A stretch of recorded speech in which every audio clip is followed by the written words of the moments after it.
एक विद्यार्थी ने 600 में से 380 अंक प्राप्त किए तो विद्यार्थी का कुल प्राप्तांक कितना प्रतिशत है? तो इसका आंसर हो जाएगा 380 बटा 600 इंटू 100 इक्वल टू 63.33 आंसर।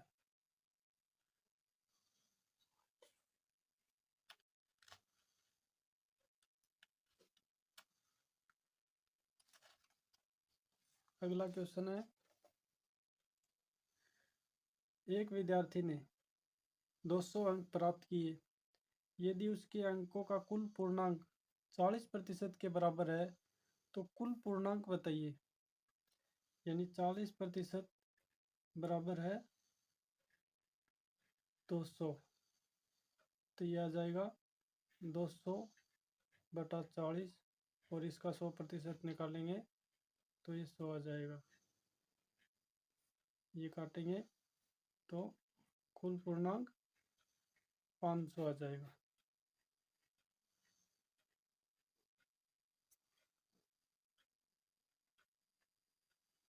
अब अगला क्वेश्चन करेंगे,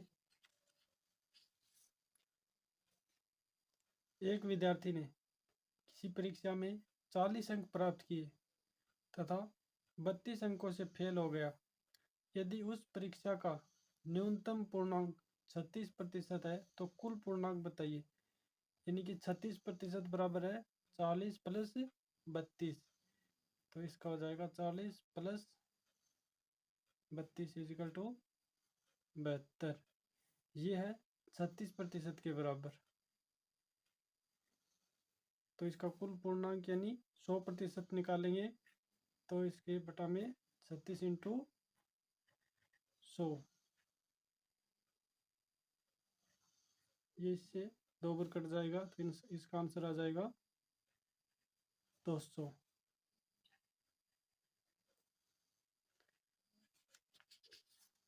अभी अगला क्वेश्चन करेंगे,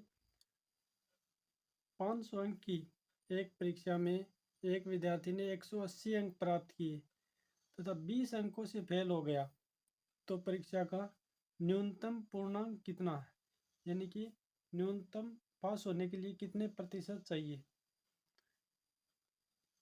तो इसका आ जाएगा 180 प्लस 20, यानी 200 नंबरों पे वह पास होता। तो इसका प्रतिशत निकालने के लिए 200 बटा में 500 इंटू 100, तो ये 40 पर आ जाएगा। इसका आ जाएगा 40% आंसर।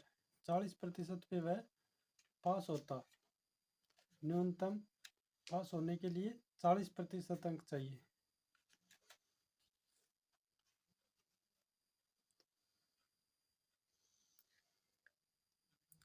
एक विद्यार्थी ने एक परीक्षा में 50 अंक प्राप्त किए तथा 30 अंकों से फेल हो गया। यदि न्यूनतम पूर्णांक 45% के बराबर है तो कुल पूर्णांक कितना होगा? यानी 50 और 30 दोनों मिला के 45% के बराबर है तो इसका कुल पूर्णांक 100% निकालेंगे तो 50 प्लस 30 इजिकल टू 80।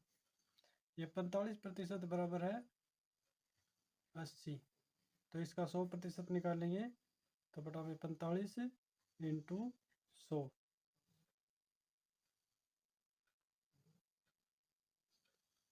तो इसका आंसर आ जाएगा। तो इसका आंसर पॉइंटों में आएगा दोस्तों, 177 पॉइंट कुछ आ जाएगा इसका आंसर। अभी अगला क्वेश्चन करते हैं, राम का वेतन श्याम के वेतन से 20% अधिक है तो बताओ श्याम का वेतन राम के वेतन से कितने प्रतिशत कम है? यानी ये 20% अधिक है तो इसका करेंगे, इसकी एक ट्रिक है, 100 गुणा में 20, और ये अधिक है तो इसमें 100 में जोड़ देंगे 120।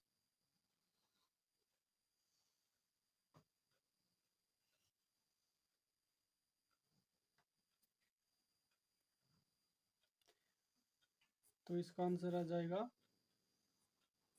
16 से ही 2/3%, ये इसका वेतन इससे कम है। यदि ये इससे कम होता तो ये बटा में 80 कर देते, ये अधिक है तो 120 कर दिया, यानी 100 में जोड़ देंगे।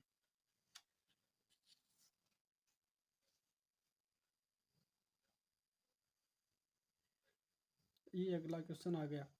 x का वजन y के वजन से 25% कम है तो x का वजन या y का वजन x के वजन से कितने प्रतिशत अधिक है।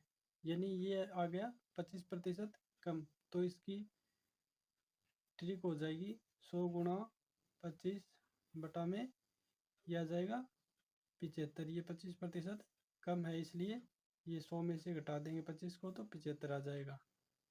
ये 3 बार, तो ये हो जाएगा 33 सही 1/3% अधिक।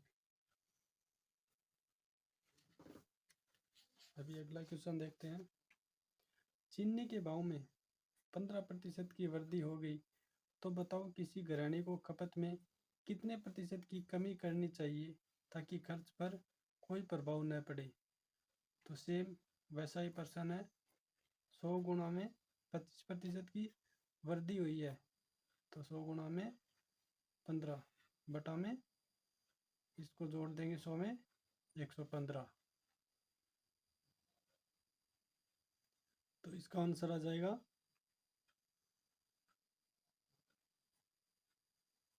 13 सही 1/23। ये इसका राइट आंसर आ जाएगा।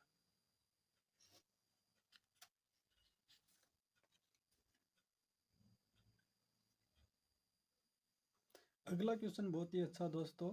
चीनी के भाव में 25% की वृद्धि होगी तो बताओ 30 किलोग्राम प्रतिमाह खर्च करने वाली एक महिला को अब कितने किलोग्राम चीनी से काम चलाना पड़ेगा ताकि खर्च पर कोई प्रभाव ना पड़े। तो इसका आंसर हो जाएगा 25% की वृद्धि हुई है तो वही ट्रिक लगाएंगे 100 गुणा में 25 बटा में 125, ये हो जाएगा 5 पर, तो ये आ जाएगा 20%। यानी 20% उसको कमी करनी पड़ेगी। चीनी के भाव में वृद्धि हो गई तो इसको कमी करनी पड़ेगी, तो इसे टोटल कुल 80% चीनी खर्च करनी पड़ेगी। अब ये 80% इस ये जो 30 किलोग्राम प्रतिमाह खर्च करती है, अब इसका 80% निकालेंगे तो राइट आंसर आ जाएगा। यानी 30 गुणा में 80 बटा में 100, तो आ जाएगा 24 किलोग्राम। यानी उसको अब 24 किलोग्राम चीनी से काम चलाना पड़ेगा।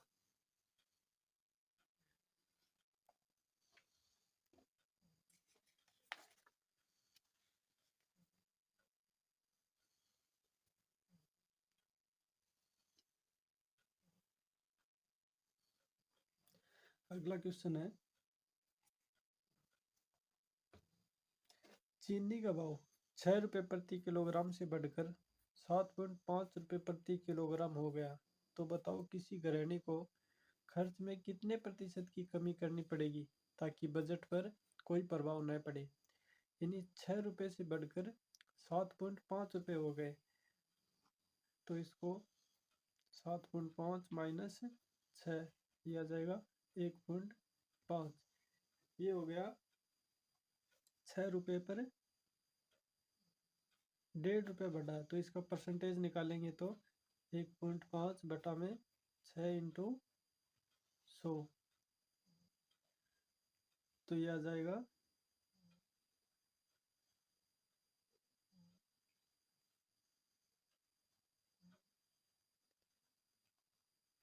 2 से 3 बार, 2 से 50 बार, ये निकालेंगे तो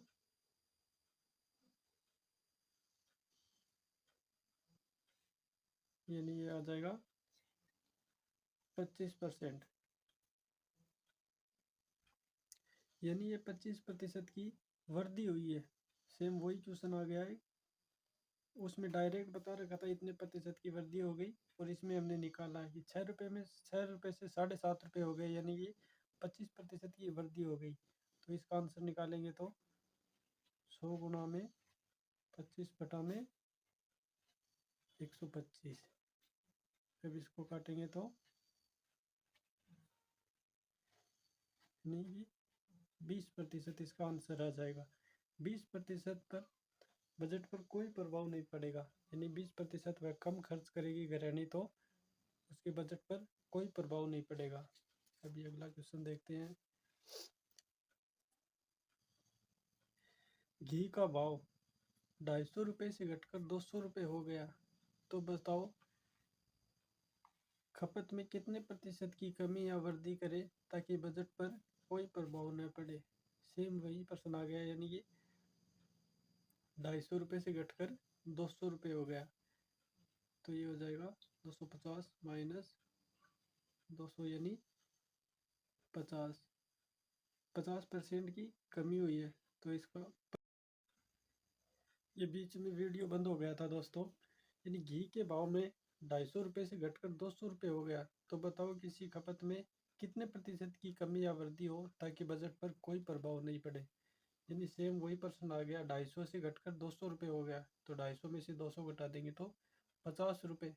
अब 50 रुपये को परसेंटेज में निकालेंगे तो 50 बटा 250 इंटू 100 यानी कि 20% आ गया। अब 20% की कमी हुई है, यानी घटा है तो कमी हुई है, तो अब इसको निकालेंगे तो 100 गुना में 20% 120, और नीचे वाले में घटा देंगे क्योंकि इसमें कमी हुई है, तो इसका आंसर आ जाएगा 100 गुना में 20/80। तो यानी 4 दूनी 8 और 4 पंजो 20, ये आ जाएगा 5। यानी कि 25% की गृहिणी 25% की वृद्धि करेगी तो खर्च पर कोई प्रभाव नहीं पड़ेगा। अगला क्वेश्चन है, शक्कर के भाव में 30% की वृद्धि होगी तो गृहिणी को भाव में कितने प्रतिशत की कटौती करनी पड़ेगी।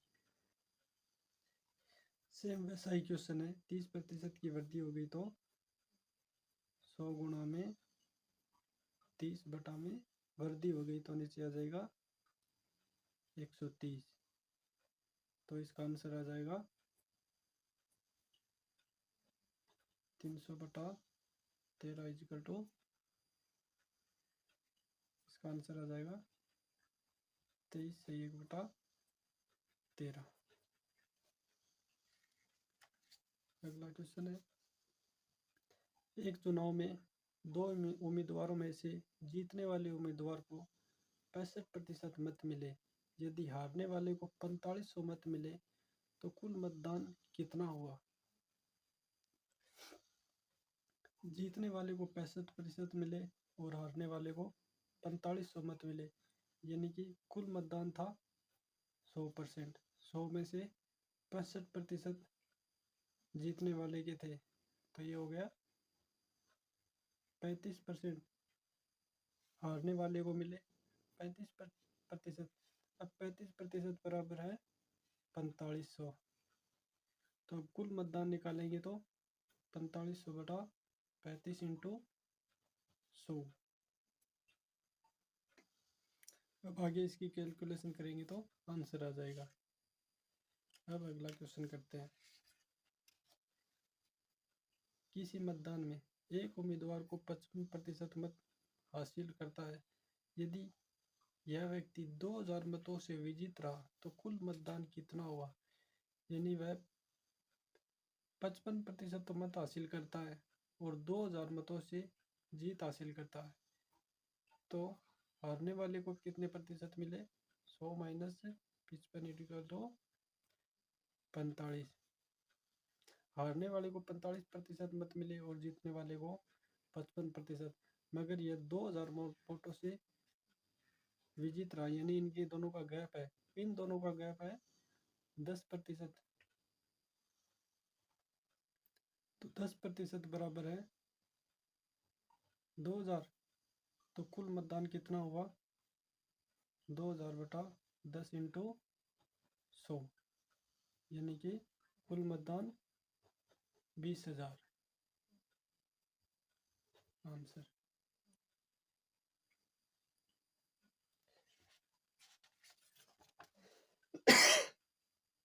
अगला क्वेश्चन है, एक व्यक्ति की आय में क्रमशः 10% और 20% की वृद्धि हो गई, तो बताओ उसकी आय में कितने प्रतिशत की वृद्धि हुई? एक व्यक्ति की आय में 10% और 20% की वृद्धि हुई, तो उसकी आय में कुल कितने प्रतिशत की वृद्धि हुई? तो इसके लिए एक ट्रिक है, A plus B plus minus A B बटा में 100। तो इसकी 10% और 20% की वृद्धि हुई, तो 10 प्लस 20 प्लस 10 गुणा 20/100। अब इसको काट देंगे तो कुल, तो इसका आंसर आ जाएगा 32%। अगला क्वेश्चन है, एक व्यक्ति के वेतन में क्रमशः 20% की वृद्धि हुई तथा 15% की कमी हो गई, तो यदि उसका प्रारंभिक वेतन 15,000 रुपये है तो नया वेतन कितना होगा? यानी कि 20% की वृद्धि हुई, वही A plus B plus minus A B बटा में 100, ये इसका सूत्र है। अब इसको लगाएंगे, 20% की वृद्धि हुई तो 20 और 15% की कमी हो गई तो -15। अब इसमें माइनस आ जाएगा, 20 गुणा में 15/100 इजिकल टू, अब इसको काटेंगे तो ये आ जाएगा 5 बार, तो ये 3 बार, यानी कि 20 माइनस 15 माइनस 3, तो ये 2% पता, यानी 2% की वृद्धि हुई है इसके वेतन में। उसका प्रारंभिक वेतन 15,000 रुपये था, तो नया वेतन यानी कि 100% तो था उसका 15,000 रुपये। अब इसका 2% बढ़ गया, यानी 102% हो गया, तो 102% के लिए बटा में 100 गुणा 102। तो इसको आगे सोल्व करेंगे तो हो जाएगा 15,300 रुपये, इसका आंसर हो जाएगा। अभी अगला क्वेश्चन, किसी व्यक्ति के वेतन में 10% की कमी व 10% की वृद्धि, तो मूल रूप से कितने प्रतिशत की कमी अथवा वृद्धि हुई? यानी पहले 10% की कमी हो गई, उसके बाद 10% की वृद्धि हो गई, तो उसके मूल वेतन में कितने प्रतिशत की कमी या वृद्धि हुई? तो इसके लिए वही ट्रिक है, A plus B plus minus A B बटा में 100। तो 10% की कमी हुई, -10, और 10% की वृद्धि होगी, फिर +10, फिर माइनस आ जाएगा 10 इंटू 10/100। 10 से ये कट गया, ये 10 से ये कट गया, तो यानी कि तो ये आ जाएगा -1%, यानी कि 1% की कमी हुई है इसके मूल वेतन में। अगला क्वेश्चन, एक व्यक्ति की मासिक आमदनी 20,000 रुपये है। एक व्यक्ति की मासिक आमदनी 20,000 रुपये है, इसमें से 20% बच्चों की पढ़ाई पर, 10% मकान मरम्मत पर व 15% भोजन व्यवस्था पर खर्च कर देता है, तो उसकी बचत बताओ। यानी 20% तो वह बच्चों की पढ़ाई पर खर्च करता है, 10% मकान मरम्मत पर खर्च करता है, ये 10%, और 15% भोजन व्यवस्था पर खर्च करता है।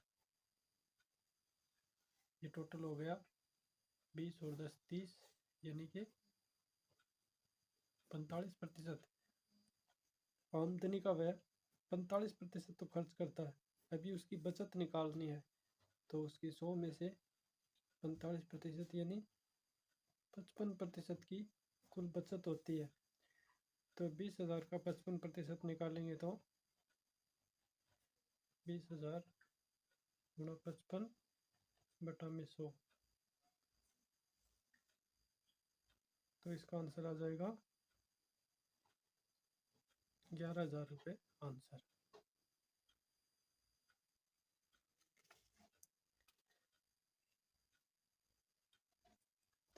एक व्यक्ति अपनी मासिक आमदनी में से 15% अपने बच्चों की पढ़ाई पर, 15% भोजन व्यवस्था पर और 20% अन्य कार्यों पर खर्च करता है। यदि 5,000 रुपये शेष है तो वेतन बताओ। 15% तो अपने बच्चों की पढ़ाई, 15% तो बच्चों की पढ़ाई पर और 15% भोजन व्यवस्था पर खर्च करता है और 20% अन्य कार्यों पर खर्च करता है। तो ये हो गया टोटल 15, 15, 30 और 20, 50%।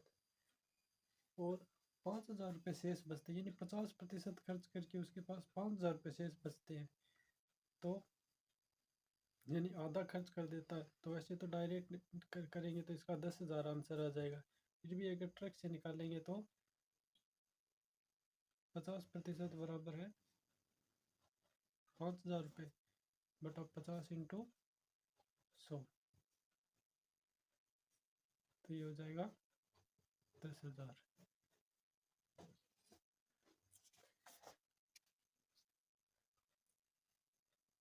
एक व्यक्ति अपनी मासिक आमदनी 20,000 रुपये, उसकी मासिक आमदनी 20,000 रुपये, इसमें से 10% ब्याज पर उधार देता है।